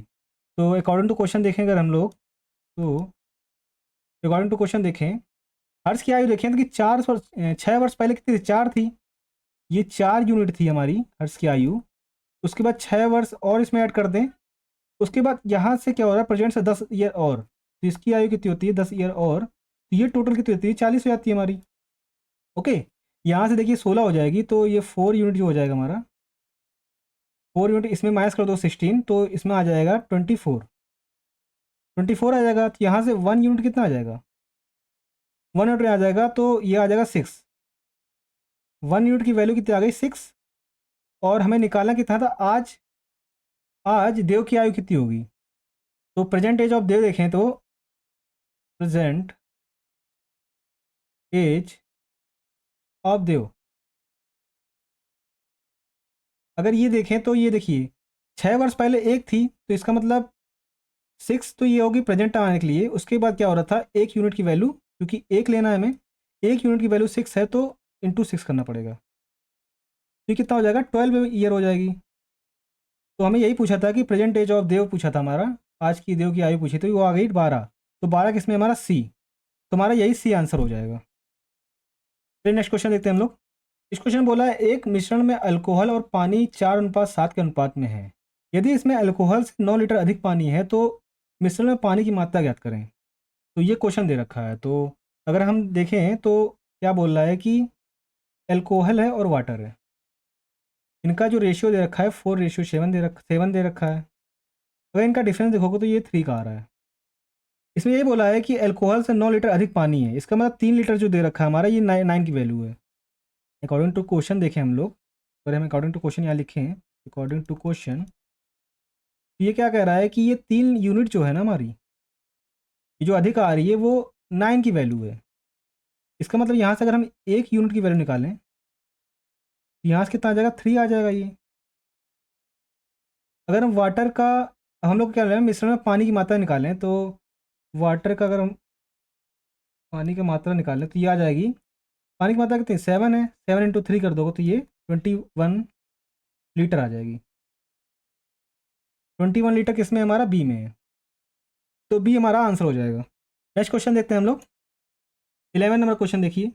इस क्वेश्चन को पढ़ें तो नमक और पानी के एक विलयन में जिसमें 7.5% नमक है की कीमत 22.5 रुपये प्रति लीटर है।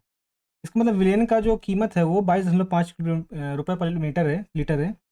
नमक और पानी के अन्य विलयन जिसमें 17.5% नमक है की कीमत ₹, प्रति लीटर है। यदि नमक और पानी के 12 लीटर विलयन जिसमें 22.5% नमक है की कीमत ₹450 है, तो जेड का मान ज्ञात कीजिए। तो इसका मतलब विलयन के जो हमारा प्राइस दे रखा है नमक और पानी का, तो वो दे रखा है हमारा 22.5 जेड रुपये, और हमारा ₹450 दे रखा है। ओके, तो हम लोग क्या निकालना है? जेड की वैल्यू निकालनी है। एक साइड साल्ट लिखें और एक साइड लिखें हम प्राइस। जो मिक्सचर में जो नमक है, जो हमारा विलियन है, उसमें 7.5% जो नमक है, उसका जो प्राइस है विलियन का वो 22.5 रुपये पर लीटर है, रुपये पर लीटर है। एक विलियन में 17.5% का जो नमक है, उसमें जो विलियन का जो हमारा प्राइस है वो है जेड रुपये पर लीटर है। इसी तरह एक विलियन हमारा जिसमें नमक है 22.5, उसमें जो हमारा प्राइस है वो कितना परसेंट है? अगर हम 450 को 12 से डिवाइड कर दें तो यहाँ से हमारा आ जाएगा कि ये पर लीटर, रुपए में पर लीटर वैल्यू आ जाएगी, क्योंकि यहाँ रुपए में दे रखा है और सारी वैल्यू कितनी है? पर लीटर में। इसलिए हम क्या करेंगे, ये 3 टाइम्स जाएगा। देखिए डिवाइड करिए, बात 36, तो यहाँ से कितना आएगा? 490 12 बस 84 इसका मतलब ये 84 आ जाएगा। तो यहाँ से कितना आएगा? 6 इसका मतलब 5, मतलब 37.5 आ जाएगा। इतना रुपये पर लीटर आ जाएगा हमारा। विलेन की वैल्यू जो आ जाएगी 37.5 रुपये पर लीटर। ओके, ये आ गया। अब क्योंकि देख रहे हो कि ये बीच की वैल्यू आ रही है दोनों की, मतलब एक 7.5 है और ये 22.5% आ रहा है। तो हम लोग इसको एलिगेशंस करें तो इसको हम लोग बीच में लिखेंगे 17.5%, और एक साइड हम लोग लिखेंगे ये 7.5, और एक साइड हम लोग लिखेंगे 22.5। जब इसको इसमें से घटाओगे, मतलब 17.5 को 22 में घटाओगे तो यहाँ कितना आ जाएगा हमारा, यहाँ से 5 आ जाएगी। इसको इसमें से इसको घटाओगे तो यहाँ से 10 आ जाएगी। ओके, एलिगेशन लोग ऐसे ही करते हैं बस। अब क्या करो, इसको काट दो, एक 5 5 5 10। तो इसका मतलब ये रेशियो कितना आ गया हमारा, 1:2 रेशियो आ गया। अगर हम प्राइस देखें इसका, जो सेकंड वाला था हमारा, ये पानी और नमक का जो अन्य विलियन था जिसमें 17.5% नमक था, उसका अगर हम लोग प्राइस देखें तो अगर हम प्राइस ऑफ इसको सेकंड लिख लेते हैं, क्योंकि ये दूसरी बार विलियन ले रहे थे हम लोग, तो ये सेकंड टाइप ले लेते हैं हम लोग। ये कितना हो जाएगा टाइप, ये हो जाएगा कि मतलब ये 7.5% था और ये 22.5% था। तो इसका जो प्राइस था हमारा 22.5 रुपये पर लीटर था। तो 22.5 रुपये पर लीटर था, इंटू 1 कर देंगे हम लोग यहाँ पर। इसी तरह ये कितना था, 22.5% का जो वैल्यू थी वो 37.5 रुपये पर लीटर था। इसका मतलब ये 2 × 37.5 रुपये पर लीटर, और डिवाइडेड बाय कितना करना पड़ेगा हमें, एलिगेशन लिखने का तरीका होता है ये 1+2 कर देंगे तो ये 3 आ जाएगा। बस इसको सॉल्व कर लीजिए, इसका प्राइस मिल जाएगा हमारा, जेड की वैल्यू मिल जाएगी। तो अगर हम इसको सॉल्व करें तो आप देख रहे हो कि यहाँ 22.5 आ जाएगा, प्लस जब इसको सॉल्व करोगे तो 5 में 10, 7 में 14, 15 5, 6 7, इसका मतलब यहाँ 75 आ जाएगा। यहाँ पर 75 डिवाइड बाई 3 बचेगा यहाँ पर। यहाँ से आप देखोगे तो यहाँ से इसको ऐड करोगे तो यहाँ से देखिए 5 इधर बचेगा, तो इधर से 7 और 9, मतलब 97.5 आ रहा है। 97.5 डिवाइड बाई 3 बच रहा है। तो यहाँ से जब इसको डिवाइड करो तो यहाँ से कितना आ रहा है हमारा, यहाँ से इसको डिवाइड करिए तो यहाँ से आप देखोगे 3 का 9, 3 दूनी 6 और 3 बचे 15, मतलब 32.5 रुपये पर लीटर, ये वैल्यू आ जाएगी जेड की। जेड की वैल्यू कितनी आ गई, 32.5 रुपये पर लीटर। ये किस में है, हमारा बी में है, तो हमारा ये भी आंसर हो जाएगा। चलिए नेक्स्ट क्वेश्चन देखते हैं हम लोग। इसमें बोला है एक चुनाव में उम्मीदवार एम को 67% मत मिले और उम्मीदवार एन को 33% मत मिले। यदि कुल मत 10,000 थे तो प्रत्येक उम्मीदवार को प्राप्त मतों की संख्या में अंतर ज्ञात कीजिए। ये तो बहुत सिंपल क्वेश्चन है। तो अगर हम लोग देखें कि एम और एन दो उम्मीदवार थे, तो हम लोग यहाँ लिखते हैं एम और एन। अगर हम एम और एन को देखें तो ये दो उम्मीदवार थे। एक को क्या हुआ था, ये 67% मत मिले थे, और एक को कितना हुआ था, 33% मत मिले थे। ओके, और यदि कुल मत 10,000 थे, इसका मतलब ये जो कुल मत है, ये मतलब ये 100% की वैल्यू है। 100% जो मत थे वो कितने हमारे, आप देख रहे हो ये है हमारा 10,000, कुल मत 10,000 थे। अब यहाँ से अगर हम 1% की वैल्यू निकालें, 1% की वैल्यू निकालोगे तो ये कितना आ जाएगी, 100 आ जाएगी हमारी, 2 जीरो कट जाएगा इधर से। 1% की वैल्यू 100 आ गई। अब हम लोग को निकालना क्या था, अकॉर्डिंग टू क्वेश्चन देखें हम लोग, अकॉर्डिंग टू क्वेश्चन हम लोग को लेना था तो प्रत्येक उम्मीदवार को प्राप्त मतों की संख्या में अंतर ज्ञात करना था। तो हम लोग क्या करेंगे कि 67 में से 33 घटा देंगे, तो यही हमारा डिफरेंस है, और ये परसेंटेज में दे रखी है, इंटू हमारा 100 करना पड़ेगा, तो हमारी ये आ जाएगी अंतर का, कुल उम्मीदवार के मतों की संख्या का अंतर आ जाएगा हमारा। चलिए करते हैं। तो अगर हम यहाँ से डिफरेंस निकालें, डिफरेंस, तो ये कितना आएगा, 67 माइनस 33, और ये परसेंट में दे रखा है। अगर हम परसेंट हटा दें तो परसेंट की जगह क्या लिखना पड़ेगा, हमें 100 लिखना पड़ेगा, क्योंकि ये 1% की वैल्यू 100 है। तो यहाँ से जब इसको सिंप्लीफाई करोगे तो यह देखिए, यहाँ से क्या आ जाएगा, 34 इंटू 100 हो जाएगा ये, तो यहाँ से आ जाएगा ये 3400। इनका जो डिफरेंस आ गया, मतलब मतों की संख्या का अंतर जो आ गया वो 3400 आ गया, और ये किस में हमारा, ए में है, तो यही हमारा आंसर हो जाएगा। चलिए नेक्स्ट क्वेश्चन देखते हैं। इसमें बोला है 5 संख्याओं का औसत 87.8 है, पहली 2 संख्याओं का औसत 81.5 है, और अंतिम 2 संख्याओं का औसत 93.5 है। तीसरी संख्या क्या है। अगर हम इसको करते हैं, इसको दो मेथड्स करते हैं हम लोग। इसको पहला मेथड लिख लेते हैं, मेथड नंबर 1। ये अगर हम थर्ड नंबर डायरेक्ट देखें, थर्ड नंबर क्या होगा, थर्ड नंबर देखें तो ये कितना हो जाएगा। ये हो रहा है 5 संख्याओं का औसत 27.5, 27.8 है। इसका मतलब 5 संख्याओं का अगर हम औसत 27.5 है, तो हम नंबर लिखना चाहें तो 5 संख्याओं का अगर हम टोटल देखें तो कितना हो जा रहा है 87.8।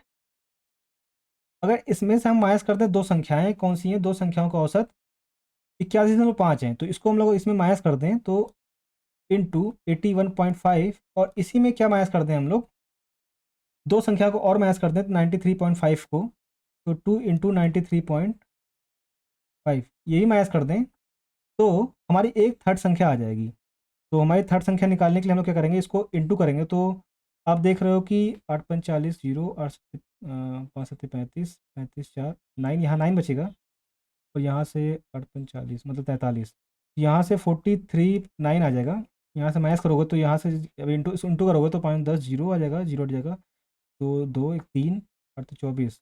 इसका मतलब 8 × 16 सॉरी, तो यहाँ से आ जाएगा 163।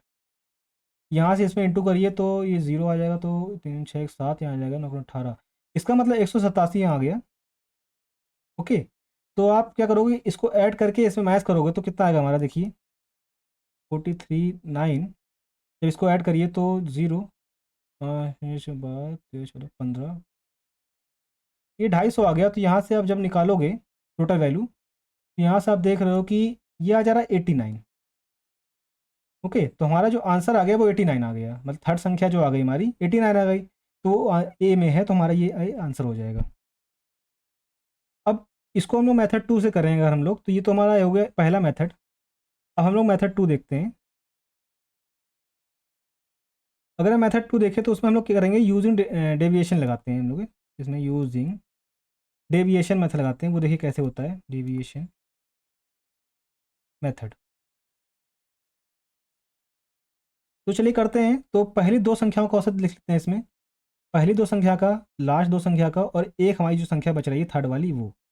तो पहली दो संख्याओं का 81.5 थी, और ये कितनी थी 93.5, और ये हमें नहीं पता है तो उसको हम लोग एक्स लिख लेते हैं। ये थर्ड संख्या हो गई हमारी, एक्स लिख लेते हैं। अगर हमारा एवरेज जो दे रखा है 87.8 दे रखा है, तो हम लोग क्या करेंगे कि डेविएशन निकालने के लिए इसको इसमें से माइनस करेंगे। तो ये आता है कि जब इसको इसमें से माइनस करोगे तो ये आएगा माइनस का 6.3। इसी तरह इसमें से इसको माइनस करोगे तो ये आएगा प्लस का 5.7। ओके, तो यहाँ से आप देखोगे कि इसका जो अगर हम डेविएशन निकालें तो ये देखिए 2 टाइम्स ये 6.3, और ये 2 टाइम्स 5.7।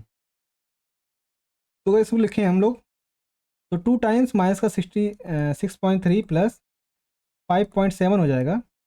और ये कितना आता है हमारा, इसको देख लेते हैं, ये नीचे ही लिख लेते हैं।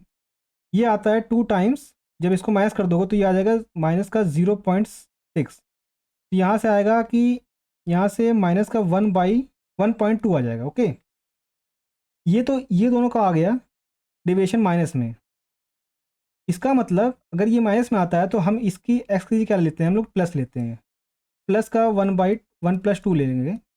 इसमें मतलब इतना ऐड करना पड़ेगा।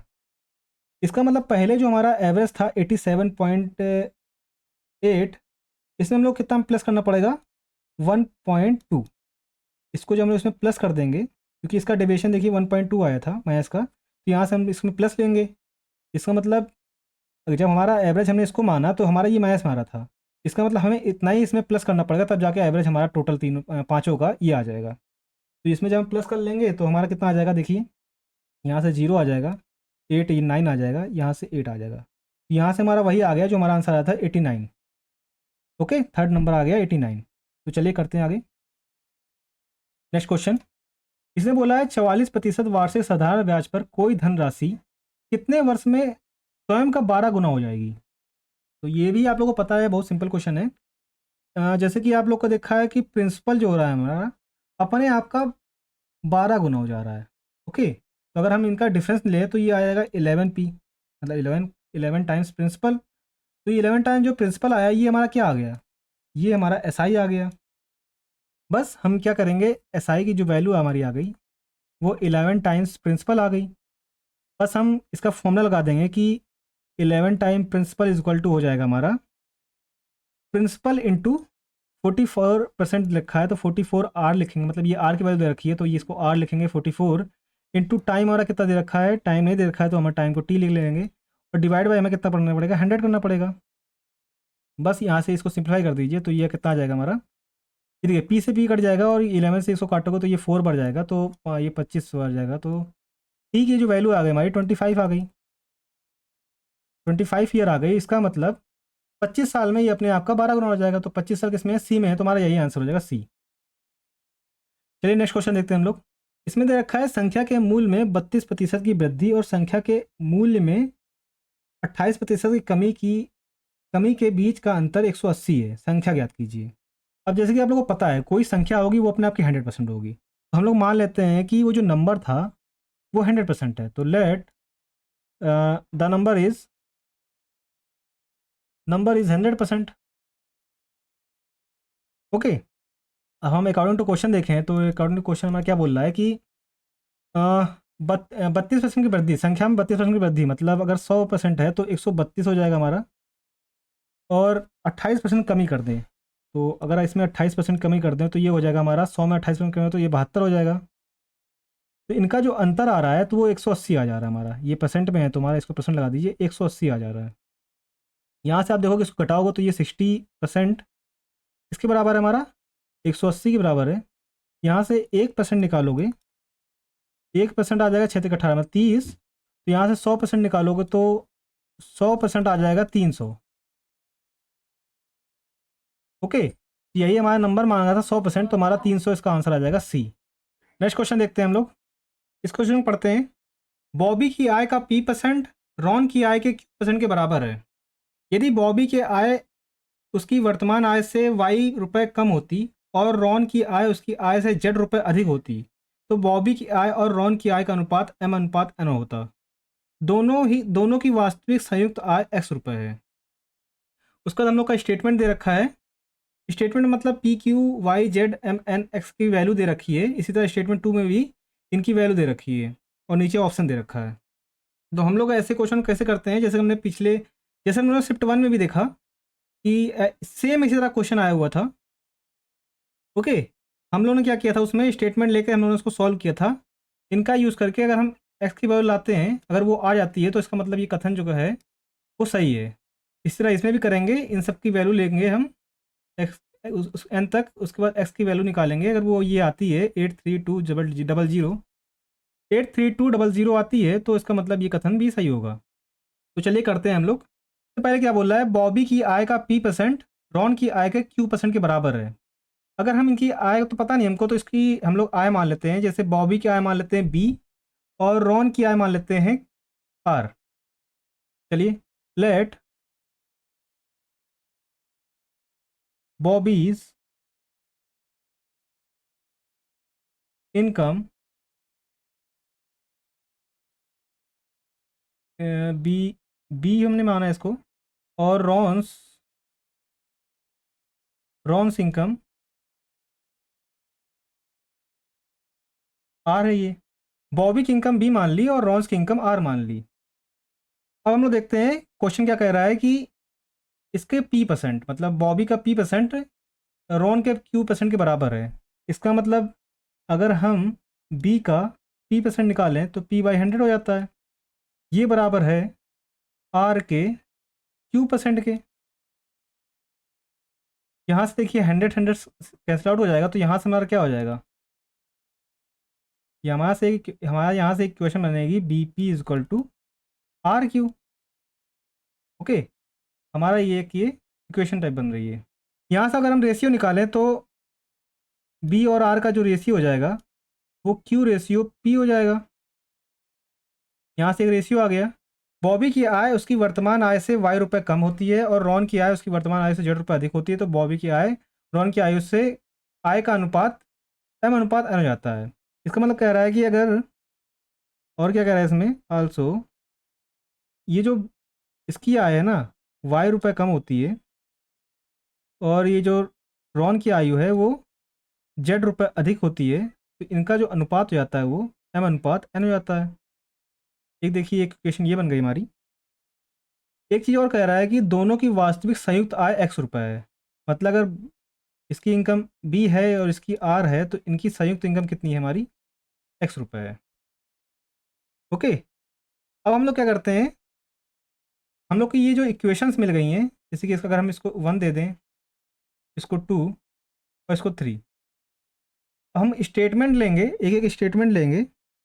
देखिए यहाँ से एक एक स्टेटमेंट लेंगे, p q y z m n और एक्स की वैल्यूज़ में रखेंगे। इन सब में रखेंगे स्टेटमेंट की जो वैल्यू दे रखी हैं, और देखेंगे कि जैसे कि एन तक हम वैल्यू रखेंगे। अगर हम एक्स निकालने की कोशिश करेंगे, अगर हमारी एक्स 67,200 आ जाती है तो हम बोल देंगे कि कथन सही है।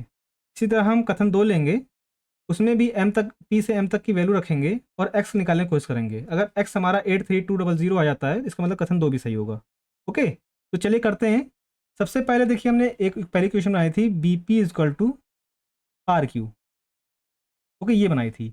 यहाँ से देखिए जो पी की वैल्यू है, यहाँ पी और क्यू की अगर वैल्यू वैल्यू देखोगे तो यहाँ से 40 और 56 है। तो बस यहाँ पर पी की जगह 40 रख दो तो 40 बी आ जाएगा यहाँ पर, और यहाँ पर क्या आ जाएगा 56 क्यू 56 आर। अगर इसको 8 से काट दें तो 8 पंच 40 होता है और 8 सत्ते 56। इसका मतलब अगर हम यहाँ से बी और आर का जो रेशियो निकालें, क्या आ जाएगा वो देखिए यहाँ तो 7 रहेगा, 7/5 आ जाएगा ये रेशियो। बी और आर का रेशियो 7/5 आ जाएगा। तो यहाँ से अगर हम बी की वैल्यू लिखना चाहें तो वो क्या होगा, बी के साथ 7 है तो इसको हम 7a लिख लेते हैं। इसी तरह आर के साथ 5 है तो हम के लिए लिख देंगे 5a। तो ये बी और आर की वैल्यू हो गई।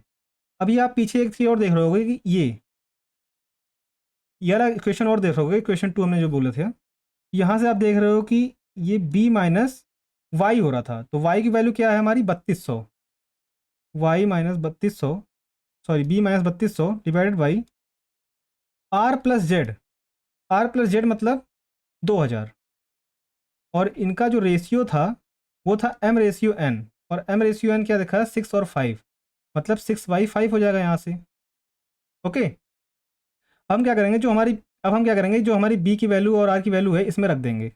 यहाँ से देखिए 7a माइनस, और ये 3200 है, डिवाइडेड बाई r की जगह क्या रखेंगे 5a माइनस, सॉरी प्लस 2000।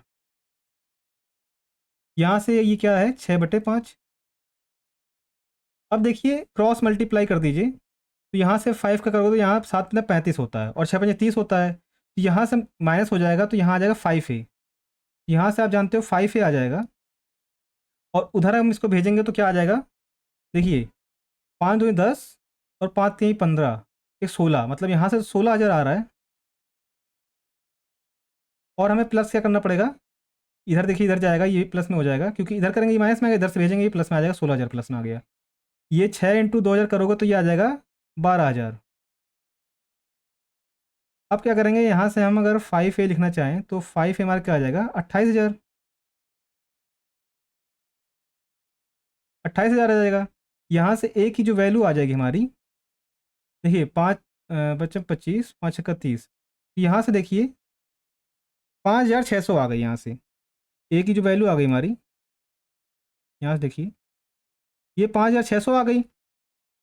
अब हम क्या करेंगे, एक चीज़ हम लोग ने और देखा था कि देन b प्लस आर, ये दे रखा था x।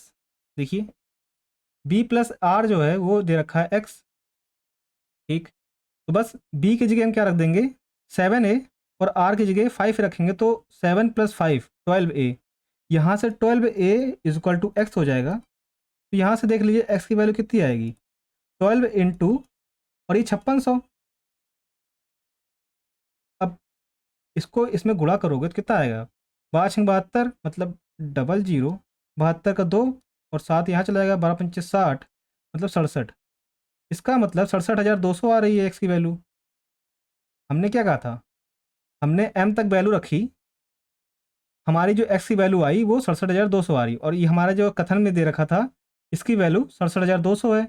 इसका मतलब हमारा क्वेश्चन जो कह रहा था उसके अकॉर्डिंग जब हमारी इक्वेशन बनी, उसमें हमने कथन की जो मेनू मतलब कथन में जो वैल्यू दे रखी है PQYZMN की, वो हमने इसमें रखा, जिससे क्या हो रहा है हमारे x की वैल्यू हमारी ये आ गई। इसलिए हमने ये देखा कि ये सारी वैल्यू और वो जो सिचुएशन दे रखी है पीछे, इसके लिए सेटिस्फाई कर रही हैं सभी वैल्यू। तो हम इसको क्या कह सकते हैं, hence statement one statement one is correct. इसका मतलब स्टेटमेंट वन करेक्ट है। ये संभव हो सकता है कि स्टेटमेंट वन करेक्ट है। जब हम स्टेटमेंट टू की बात करेंगे, स्टेटमेंट टू की बात करेंगे तो यहाँ पर एक्स की वैल्यू जो निकालेंगे हम लोग, PQYZMN की वैल्यू रख के, पीछे वाले जो हमारे सिचुएशन दे रखी थी और जिससे हमें वो बने थे, इक्वेशन बनी थी, उसमें सारी वैल्यू रखेंगे, तो हमारी एक्स की वैल्यू वही आएगी कि 83200 आ जाएगी। तो इसका मतलब जब हम एक्स की वैल्यू यहाँ ये आ जाएगी, तो क्योंकि इसमें भी एक्स की वैल्यू ये आ रही थी, तो हमारा कथन दो भी हमारा सही हो जाएगा। ओके, आप लोग ये करके देखिएगा, मैं करा नहीं रहा हूँ इसको, क्योंकि वही वही चीज़ करनी है। यहाँ पर पी की जगह हम ये यहाँ पर 20 रख देंगे और क्यू की जगह 32 रख देंगे, वाई की जगह 1200 रख देंगे, इसी तरह जेड की जगह 5500, एम एन की जगह 43 रख देंगे और एक्स निकालेंगे तो हमारी एक्स यही आ जाएगी जैसे मैंने बताया। बस ये करके देखिएगा, और जब कभी आप करोगे तो ये कथन दो भी सत्य हो जाएगा। इसका मतलब हमारा जो ऑप्शन डी है, दोनों कथन संभव है, यही हमारा आंसर हो जाएगा। चलिए नेक्स्ट क्वेश्चन देखते हैं हम लोग। वह न्यूनतम संख्या ज्ञात करें जिसे 567201 में जोड़ा जाना चाहिए ताकि योग 9 से पूर्णतः विभाजित हो जाए। इसमें बस यही बोल रहा है कि ये जो संख्याएं दे रखी है ना, इनका जो डिजिट्स हैं इंडिविजुअल, इनको आपस में ऐड करेंगे। जैसे कि ये मैं बता रहा हूँ, 5 + 6, इन सभी डिजिट को ऐड करोगे, +2 +0 +1। जब इनको ऐड करोगे तो ये देख रहे हो आप कितना आ रहा है, 6 6 2 8, 6 2 8 1 9, 16 16 5 21। तो यहाँ से आप देख रहे हो 21 आ रहा है। तो इसमें यही बोला कि इसमें क्या न्यूनतम संख्या क्या ऐड करें, मतलब कम से कम संख्या क्या ऐड करें कि हमारा वो 9 से विभाजित हो जाए। इसका मतलब हम यहाँ पे क्या ऐड करेंगे, 6 ऐड कर दें। ओके, इसमें अगर हम 6 और ऐड कर दें, ये देखिए ये हमने ऐड किया है, अगर हम 6 ऐड कर दें तो ये आ जाएगा 27, और 27 डिवाइड बाई 9 करेंगे तो ये डिवाइड हो जाता है 3 टाइम्स में। तो इसका मतलब इसमें न्यूनतम संख्या क्या हो जाएगी, 6। इसमें 6 ऐड करना पड़ेगा। तो ये तो सिंपल था, आप लोग समझ गए होंगे। चलिए नेक्स्ट क्वेश्चन देखते हैं अपना। ये हमारा लास्ट क्वेश्चन है, इसको पढ़िए।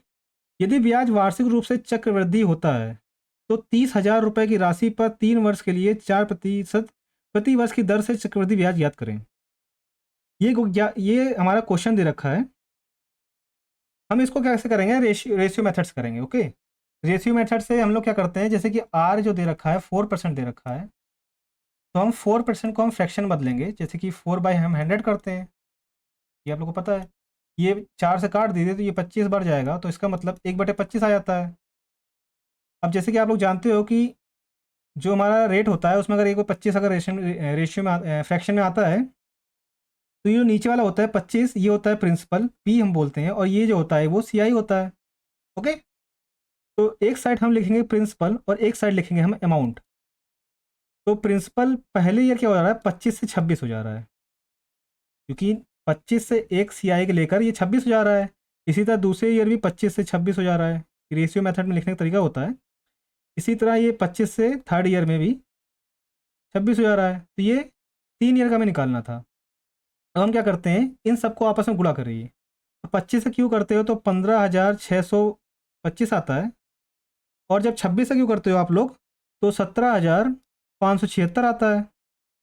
26 से क्यों 15,576, सॉरी यहाँ 76 आता है। और जब इनको आपस में माइनस करोगे तो जैसे कि आप लोगों को पता है, ये होता है प्रिंसिपल हमारा और ये होता है अमाउंट, यानी ऊपर पीछे लिख भी रखा है, ऊपर लिख भी रखा है P और A, अमाउंट अमाउंट। इन दोनों को अगर माइनस करोगे, मतलब अमाउंट में से प्रिंसिपल माइनस करोगे तो हमारा CI आता है। तो CI क्या आएगा, देखिए यहाँ से इसको माइनस करिए तो यहाँ से 1 9, यहाँ से 1 5 9 और ये 1, मतलब 1951 आ जाएगा हमारा CI। अब हम क्या कर सकते हैं, ये जो 30,000 है ना, ये जो हमारा 30,000 है, ये आप देखोगे कि ये प्रिंसिपल है और प्रिंसिपल यहाँ भी दे रखा है, इसका मतलब ये इसकी वैल्यू है। 15,625 की। हमें निकालनी किसकी है? 1951। देखिए, अब इसको सॉल्व करने का दो तरीके हैं, मतलब ये सी आई आएगा हमारा। इसको सॉल्व करने के दो तरीके हैं, या तो आप आपस में सिंपल, मतलब इसको पहले सिंप्लीफाई करते हैं। चलिए, अगर इसको 25 से काट दी तो 625 बार जाएगा ये, और इसको काटिए तो ये 25 एकम 25, 25 25 दूनी 50, और ये ट्रिपल जीरो। इसको फिर से 25 काटोगे तो ये 25 बार में जाएगा, और ये कितनी बार जाएगा? 25 चौको 100, 25 अट्ठे 200। ओके, तो बस यहाँ से क्या आ रहा है, आप लोग देख रहे हो कि 48 इंटू 1951 डिवाइडेड बाई 25। हम क्या करेंगे कि ये 1951 को 48 में इंटू करोगे तो देखिए क्या आता है। 8 45 0 4 नोट 72 72 4 छिहत्तर 6 7 8 15, और इंटू 4 5 चौके 20 0 2 9 चौके 36 37 38 8 3 4 3 7। इसका मतलब ये आएगा 8 4 6 8 5 13 3, और एक इधर गया तो 8 1 9, इतना आ जाएगा। इसको क्या करना पड़ेगा हमें? 93648 डिवाइड बाई 25 करना पड़ेगा। तो इसको इसमें डिवाइड करोगे तो आएगा 374592.92, ये हमारा आ जाएगा। ओके, आप लोग इससे डिवाइड करके देखिएगा तो हमारा ये आ जाएगा। इसका मतलब हमारा आंसर जो आएगा वो ए हो जाएगा। ये तो हो गया इंटू करके हम लोग करने का तरीका। अब हम लोग क्या करेंगे, इसको हटा देता हूँ। ये तो हमने कर लिया आपस में एक दूसरे से गुणा करके, फिर ये निकाला। एक एक तरीका और है कि इसको हम डिजिटल सम लगा लें। इसमें क्या था हमारा, देखिए, 30,000 डिवाइडेड बाई 15,625 इंटू 1951, ये दे रखा था। अगर हम इसमें, ये सी आई था, अगर हम इसमें डिजिटल सम लगा लें, 6 2 8 18 1 19, 9 + 1 का 10 आएगा, तो इसका तो डिजिटल सम 1 आ जा रहा है।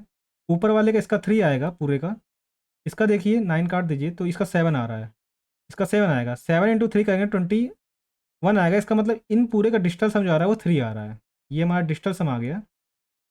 इस पूरे एक्सप्रेशन का जो डिजिटल सम आया है वो हमारा 3 आ गया। बस हम देखेंगे किसका किसका इसमें डिजिटल सम 3 है। इसमें देखिए 5 4 9 ये हटा दीजिए, 7 2 9 ये हटा दीजिए, और 9 ये हटा दीजिए। इसका डिजिटल सम तो 3 आ गया हमारा। ओके, इसलिए हमारा ए आंसर हो जाएगा। हम ऐसे टिक कर देंगे। अब इसी तरह इसमें भी देख लेते हैं। 5 4 9, 5 15 15 2 17। यहाँ से डिजिटल सम 8 आ जा रहा है, तो ये नहीं होगा हमारा, सी गलत है। इसको देखते हैं।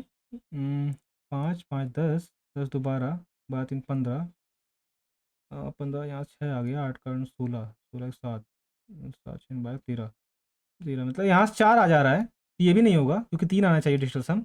यहाँ से देखिए, यहाँ से 5 6 3 9 ये हटा दीजिए, और 8 8 2 10 10 10 20 20, इसका तो 2 आ रहा है, तो ये भी नहीं होगा।